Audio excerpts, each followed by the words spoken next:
O perigo das perseguições religiosas. Uma reflexão a partir da figura do pastor Silas Malafaia. Esse vídeo é uma produção e responsabilidade da Academia Teológica Gladiadores de Fé.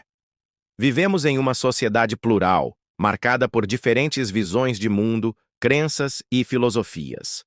A democracia, como sistema político, garante o direito à diversidade de pensamento e à convivência entre distintas formas de viver e interpretar a realidade.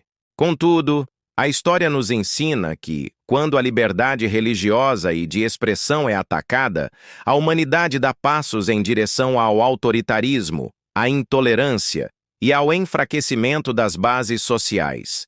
Neste contexto, o nome do pastor Silas Malafaia frequentemente surge no cenário público. Ele é um dos líderes evangélicos mais conhecidos e, ao mesmo tempo, uma figura polêmica, seja por suas declarações contundentes, seja por sua atuação como defensor das convicções cristãs no espaço público. Não se trata aqui de exigir que todos concordem com ele. Afinal, numa democracia, divergências são saudáveis e necessárias. O ponto central é refletir sobre o perigo que surge quando opiniões divergentes são perseguidas ou silenciadas em nome de um consenso artificial ou de uma hegemonia ideológica que se instala no Brasil. Ao longo da história, as perseguições religiosas não apenas feriram indivíduos e comunidades, mas também frearam o avanço de sociedades inteiras. Hoje, quando observamos ataques, zombarias, ou tentativas de criminalizar o discurso religioso, tomando passaporte e caderno com sermões, é necessário acender o alerta. Estamos diante de uma ameaça que pode atingir a todos, independentemente de credo religioso. Liberdade religiosa é um direito fundamental. A liberdade religiosa é um dos pilares da civilização ocidental. Ela se consolidou após séculos de conflitos, perseguições e guerras sangrentas. Basta lembrarmos da Inquisição, da perseguição aos protestantes na Europa, ou da diáspora judaica, para entendermos como negar a liberdade de crença gera dor e retrocesso. A Bíblia já antecipava esse princípio. Jesus, em Mateus 13, na parábola do joio e do trigo, ensina que ambos devem crescer juntos até o tempo da colheita, ou seja, cabe a Deus o julgamento final, não ao homem impor sua fé ou ideologia pela força. No campo jurídico, documentos como a Declaração Universal dos Direitos Humanos, 1948, afirmam que toda pessoa tem direito à liberdade de pensamento, consciência e religião. Quando pastores, padres, rabinos ou líderes religiosos, como Silas Malafaia, são impedidos de se expressar e têm seu celular, passaporte e sermões prendidos, não é apenas uma figura que é atacada, mas um direito coletivo que está sendo corroído. Silas Malafaia é um símbolo da resistência. O pastor Silas Malafaia, ao longo de décadas, consolidou-se como uma das vozes mais presentes no debate público brasileiro. Ele não teme expor opiniões contrárias à cultura dominante, nem recua diante de pautas que confrontam valores cristãos. É claro que suas palavras podem gerar desconforto, mas essa é precisamente a função da liberdade de expressão. Permitir que ideias diferentes circulem, mesmo que incomodem. A intolerância contra Malafaia não é, em última análise, apenas contra sua pessoa, mas contra qualquer líder religioso que ousa se posicionar. Hoje ele é o alvo, mas amanhã pode ser qualquer outro. A perseguição a líderes evangélicos, católicos ou de outras tradições é um sintoma de um mal maior. O cerceamento da voz da fé no espaço público. Vejam o perigo histórico das perseguições religiosas. A história é um testemunho doloroso dos efeitos da intolerância. Roma Antiga. Os cristãos foram lançados às feras, queimados vivos e perseguidos porque sua fé desafiava a ordem estabelecida. Idade Média. Minorias religiosas, como judeus e hereges, foram caçadas em nome de uma falsa uniformidade. Século XX. Regimes totalitários, como o nazismo e o comunismo soviético, reprimiram duramente a religião, vendo nela uma ameaça ao poder do Estado. O resultado sempre foi o mesmo: sociedades mais pobres espiritualmente, culturalmente e moralmente. Quando o Estado ou a opinião pública decide quem pode falar e quem deve se calar, abre-se a porta para a tirania. O caso brasileiro: intolerância mascarada. No Brasil, a Constituição de 1988 garante a liberdade de expressão e de religião. Contudo, na prática, o que vemos é um crescente movimento de intolerância seletiva. Determinadas opiniões são aceitas e até celebradas, enquanto outras são tratadas como discurso de ódio, mesmo quando apenas expressam convicções morais ou bíblicas. Quando Silas Malafaia critica determinadas ideologias, não está convocando violência, mas exercendo o direito de discordar.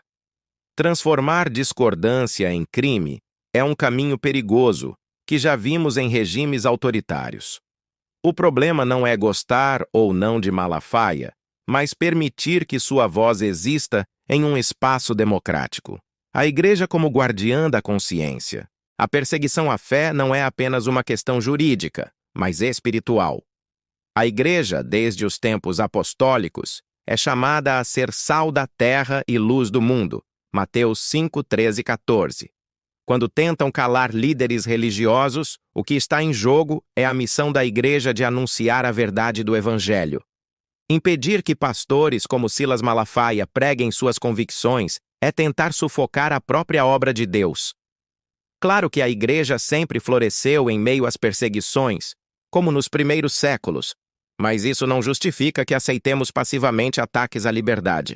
Lutar pelo direito de falar não é defender uma pessoa, mas garantir que a mensagem de Cristo continue ecoando sem barreiras impostas pelo medo ou pela censura. A importância da divergência. Muitos confundem liberdade de expressão com concordância universal. A verdadeira liberdade não está em todos pensarem igual, mas em permitir que opiniões divergentes convivam.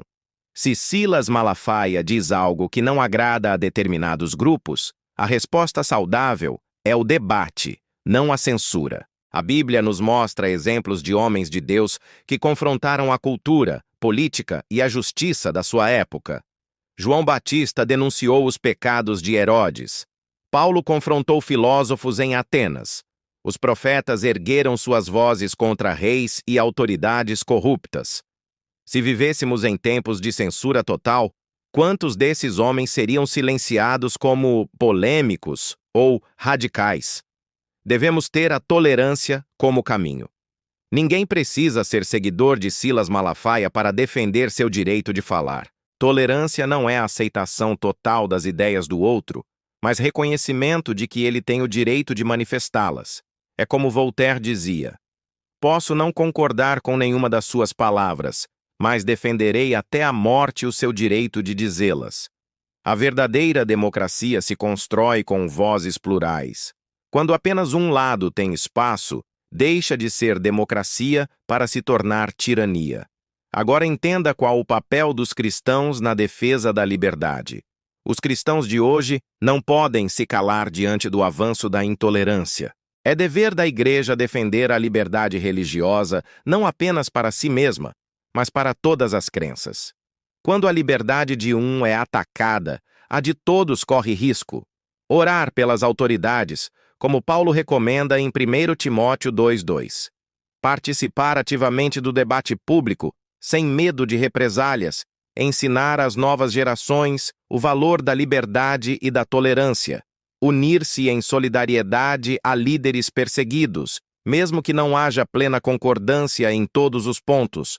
Caso contrário, veja as consequências de uma igreja silenciada.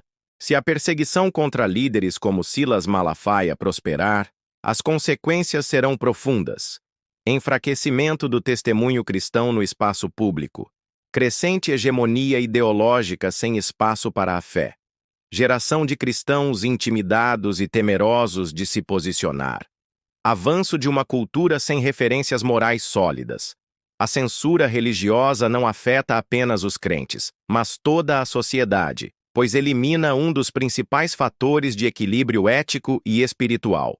Portanto, defender Silas Malafaia não significa concordar com tudo o que ele diz, mas compreender que ele é um símbolo do direito de todo cristão e de todo cidadão de expressar suas convicções sem medo de perseguição.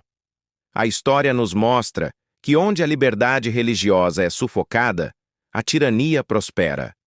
O ataque à voz de um pastor hoje pode se transformar em ataque à liberdade de todos amanhã. A Igreja, como corpo de Cristo, precisa permanecer firme em defesa da verdade e da liberdade. E cada cristão deve entender que lutar pela liberdade de expressão não é apenas uma causa política, mas um compromisso espiritual com o chamado de Deus para ser luz em meio às trevas.